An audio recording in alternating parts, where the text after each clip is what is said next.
How to conduct feedback sessions with partners. This is one of the most common questions consultants ask me, MBB consultants ask me.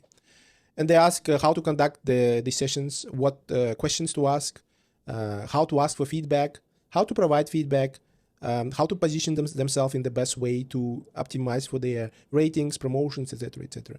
So in this video, let's discuss this topic, and then let me share some practical tips how you can do this, conduct these feedback sessions, how partners see feedback sessions and how partners see consultants, and most importantly, what not to do in these sessions so you don't hurt yourself and don't hurt your career. But before we proceed, let me quickly introduce myself. My name is Rustem Karymov. I'm a former associate partner at McKinsey.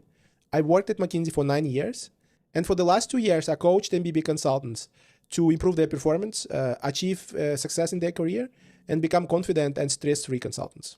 Every week, I share videos with practical advice on not just how to survive in MBB consulting, but how to thrive and achieve success.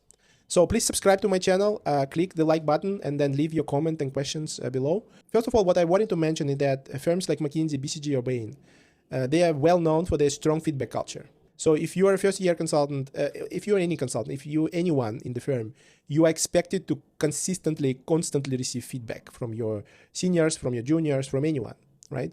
And that's a normal thing. So you need to kind of, especially if you're lateral hire, you come from a corporate, that's by itself quite a weird thing, right? For me, that I couldn't get used to that for quite some time. So you're expected to receive feedback. And in this video, I will be talking mostly about McKinsey way of doing things. So you need to, if you're not working at McKinsey, you need to adjust to your own firm culture and processes. But I believe the main principles will be the same, so you can adapt them very well. The first principle I wanted to share is that development is your personal responsibility, including asking for feedback. Yes, you're entitled to receive feedback. People will give you feedback, but you need to ask for this proactively. Why it's important? Because in most of the situations, if it's not a completely negative feedback and people cannot tolerate anymore, people will not volunteer to give you feedback because sometimes they just don't feel like, they don't want to feel condescending, they want to intervene.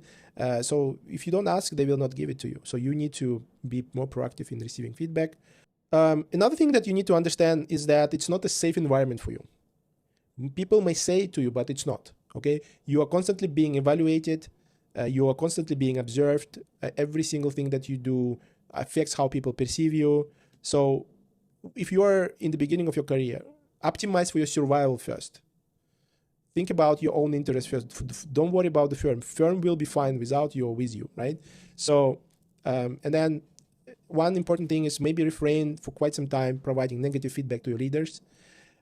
You just need to understand the nature of people, not just partners. It's not because of the firm, it's just nature of people. People in general are not really great at receiving negative feedback from their juniors.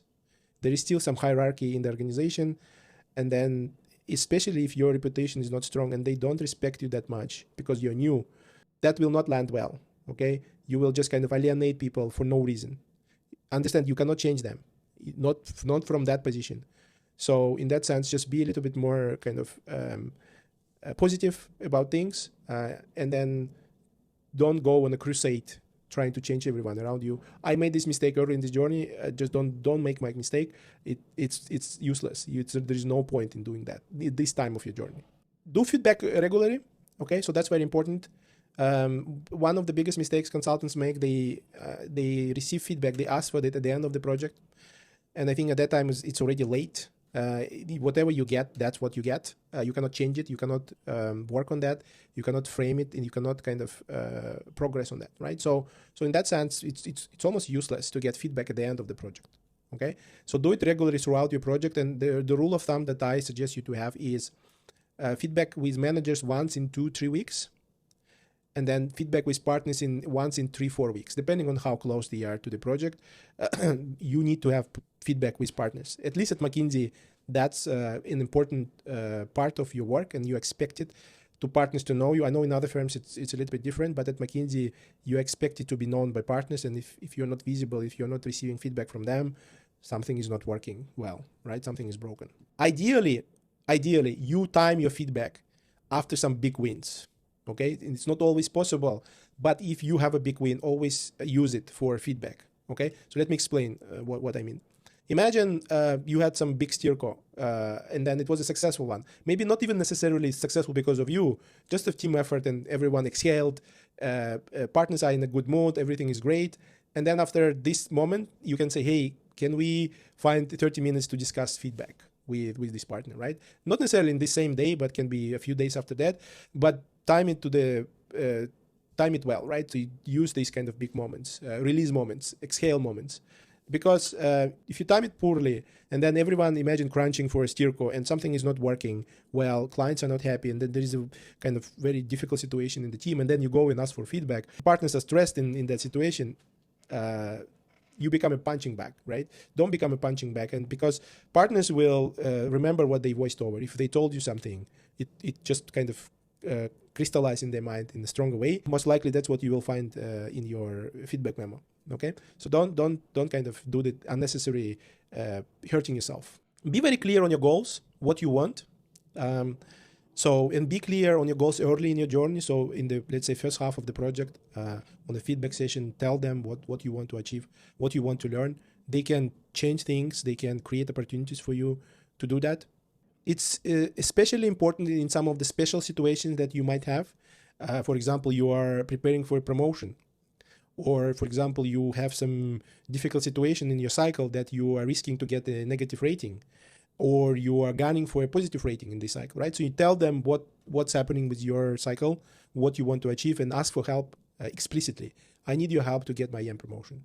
I need your help to avoid negative rating because I had some conflict or some misunderstanding in the previous project. Now my case is a little bit wobbly, so, right? So you need to tell them what you want, and then they can help you. Another very common mistake consultants make, and they self-deprecate in these feedback meetings. They say, I'm struggling with this, I have challenges with that, I need to learn this because I'm bad at slide making, because I'm bad at Excel, I'm bad at this, I'm bad at that. So we don't need that. Nobody need that. So don't self-deprecate. Focus on positive, because you are putting ideas in their mind. Because think about it, they have only few interactions with you. They might not see you struggling. Okay, necessarily the full kind of scope of your struggles. But then if you tell them, look, I'm struggling with this and that, they will believe you, and then they take it as a feedback. And then when you evaluator calls, they will remember that, and they will say everything that you said to them. Same with evaluators. Never say negative things about yourself, right? Let other people tell it. And then probably what other people tell is less what you feel, because you are the most informed person about all of your shortcomings and challenges, and then you have this very strong inner critic inside of you who is always criticizing you, right? Don't give it to your leaders. Don't give any ammunition to them, because sometimes what feels like a failure for you, for other people, for partners, feels like another average first-year consultants trying to figure out the rules of the game, and that's fine. Not a big deal, because they compare you to other people, right? So in that sense, don't hurt yourself. So how to conduct the session overall, right? I have like 3 steps, so 3 things that you might discuss on that session, feedback session with your partners. First, thank them for opportunity, and then for whatever the current situation is, right? For the help, for the support, for the feedback. Just make sure that they hear it from you. Second one is share your perspective on overall situation, on overall project. Not share your feedback necessarily, but share what you think about what's happening. Yes, it's a difficult project, but I understand why is that. Yes, we work really hard, but we are progressing. We are achieving big impact. I like this challenge. That's very interesting, exciting, intellectual challenge for me, right? So kind of share how you think about the whole situation, but with a positive frame, not complaining. Nobody likes complainers, okay? And then the final one, ask for feedback. Okay, so let's actually discuss them one by one in more detail. So it's a very simple thing, but you will be surprised how many people don't do it. So don't forget to thank your leaders for staffing you on this project, because that's by itself, they chose you, and that's an opportunity for you to do something meaningful on that project, for working with you, for teaching you, for coaching you, for providing feedback.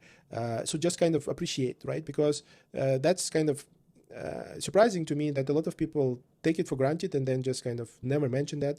But your partners are people, right? People like to be appreciated. People like to be recognized. And then the moment you do it, you actually show them that you are a thinker. You can recognize the thing. You are a more mature person who can actually say it. And then it's just kind of improves the relationship that you have with your leaders. It becomes more mentor-mentee or sponsor-sponsoree relationship rather than transactional partner-consultant relationship. When thanking your leaders, you can be specific, right? Don't be vague. Find some piece of feedback they gave you recently, and then report back to them and say, you know what, you told me to do this, and actually I tried it, and it worked wonders. It was so much better. I improved my performance, I improved my productivity, improved the quality of my work. Thank you so much. I found it really, really helpful. Please give me more tips like that, right? So in a way that you kind of report back to them on the success that you achieved, it helps you on many levels. First, you show them that you are coachable. They told you something, you took it on board, you improved. So that's very important to come across coach as a coachable consultant. They feel appreciated. They feel kind of that they are not wasting time coaching you. It's actually a very rewarding experience. And the important thing is, don't say vague things, because people can feel flattery, false flattery. Don't do that. Be specific, be actually intentional about it, and then choose the real things and then report on real thing, right? And there is always something. There's always something you can, even with the most terrible leaders, you can always find something that they told you and then you took it on board. Important part of that is also building sponsorship over time. And the trick that I like to use is that treat them that like they are already your sponsors. And then report them on that success that we mentioned, like they almost like you recognize that they intentionally helped you and then you are thankful to them. Okay, so in that way you can actually turn a neutral or slightly negative relationship into sponsorship relationship almost artificially. You can kickstart that sponsorship relationship with people by treating them as sponsors, because after future interactions like that, they will like, yeah, I am actually your sponsor. Yeah, I help you here, I help you there. Yeah, they start seeing your success as their own success. They become more invested in you, and next time they start thinking like your sponsors. Okay. And then they start creating opportunities, and then they start kind of seeing you as their, and they start seeing you as someone they support, etc., right? So in a way, it's in your hands, and you can start creating that in these conversations. In sharing perspective, as I mentioned, don't provide feedback on this person. Provide perspective on overall situation, and recognize the challenges they experience, right? So if something doesn't work on the project, something is broken. Usually it's not because they're stupid or they don't want to, you guys have better lifestyle or better whatever you want. It's because they have constraints as partners. Either client is this way, or other partners want. So there is always something that limits them, right? Instead of blaming and instead saying, oh, you could have been more this and that, you could say, I actually understand this is a very difficult situation. You are in an impossible situation. Like, you are doing the best that you can. And I understand that I will help you to deal with that. Yes, it's not ideal. We understand that that's important. Okay, so in that one, you will be showing that you are not a junior consultant who is complaining all the time, but you actually almost like a peer for them. You almost like demonstrate partner mindset, and despite of the challenges and despite of the problems, you are an adult, a mature person to kind of power through and then deal with it, because we need to deliver impact to the client, right? So that's your moment to demonstrate that thinking. And the final one, ask for feedback. Okay, so important thing is asking for feedback is the easy part. Accepting is the hardest part, right? So in that sense, never. It's very important. I want to stress out. Never be defensive about your feedback. Don't try to explain. Don't try to argue. Don't try to kind of counter that feedback. It doesn't matter. Even if you are right and they are wrong, feedback is a perception. This is how they see you. Feedback is not a report on facts. Feedback is how they see you, right? So something was not working in your way of your working, so they actually have this perception about you, right? So you need to think about that. Okay, what happened? Where I failed in my work, so they perceive my work this way. Okay, so in that sense, you need to get that perception, because if you become defensive, you will not convince them. Zero chances that you will convince them otherwise. Zero chance you will prove these people that they are wrong. Impossible. So in that sense, it's better to receive it. Say thank you so much. It's very helpful for me to understand how you see me. It's very helpful to understand your feedback. Feedback is a gift. Okay, you need to accept it. Later, you can decide what to do with it. You take it on board, or you leave it without doing anything about it. But in the moment, you are not rejecting gift, you are accepting that gift. Okay? Because the opposite is very bad for you. If you are being defensive, if you try to prove people something, why bother? Why would they give you next feedback if they know like there's no point, you will not accept it? You will always argue with them and they say, yeah, fine, no problems, it's okay. So they will not say feedback to you, but they say the full kind of thing to your evaluator. You cannot control that. And then you will be very surprised when you see the feedback in your feedback memo. Even if something negative happened on the project, you want them to vent out in the session with you rather than in the session with the evaluator, right? So in that sense, you need to be more receiving. Doesn't matter if it's fair or unfair, you let them speak and let them vent out to you. And then once they speak to evaluator, this kind of already negative pressure is gone. And then they will say something neutral. Yeah, it was fine. It was not that great, but it was okay. But they will not be super charged talking to your evaluator. Okay, so very, very important thing. But at the same time, it's not just like receiving, like everything goes in like bottomless hole, right? Like you are just kind of accepting it. Instead of kind of defending and rejecting, you can ask clarifying questions. This is very important because there will be situations when people will give you bullshit feedback. Okay, they don't even know you that well, but they say something that doesn't make sense. Instead of kind of saying, hey, that's not true, you can say, hey, this is very interesting. Can you give me an example of that? So I actually learned from that very well. And then you can say, hey, this is very helpful, but can you tell me how would you treat the situation in different way? So I want to learn from you. How would you react to that? What would you do? So questions like that will actually expose whether the person is actually saying the real thing or just bullshitting you, saying you standard phrases, right?